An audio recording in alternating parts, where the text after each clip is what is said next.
what are some of the cues or things that you're telling them to be on the watch for? These are things that Well, are early signs that are going to, you have to protect yourself and protect your client. What are exactly. some of those takeaways that they write down when you're talking to them right now?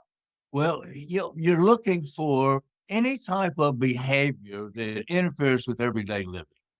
And I'll give you an example. The example I use when I'm speaking is I'm not going to ask for a show of hands of how many of you have walked into a room and said to yourselves, what about walking in this room for? Because we've all done that. But here's the difference. Walking into a room and forgetting why you walked into that room, that's one thing.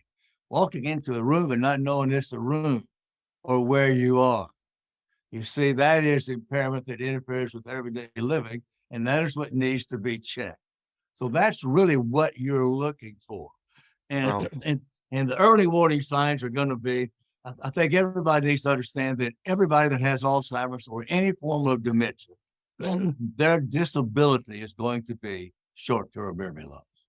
Where are we going? What are we doing? Over and over again. Just cannot remember. So so as advisors, I tell them you'll look for a client that calls in and won't know. So I'm coming in on Tuesday, right? No, Mr. Bowles, you came in last Tuesday.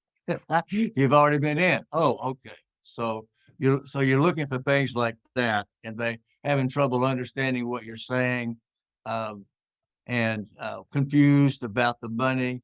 They'll start. Actually, it starts pretty early, even having problems paying bills. That's really what got my mother. My dad called me one morning and said, "You're not going to believe this, son. Your mother called me crying this morning because she couldn't remember how to balance the checkbook. One day it was there, and then it was gone." Yeah, amazing. So, and so right, and Well, so, but what is good about the financial services industry is they have put some new FINRA rules in place that encourage the financial advisors that if they see any memory impairment, anything like that that makes them a little bit concerned, they are encouraged to have contact with somebody else in the family and let them know if they know what's going on.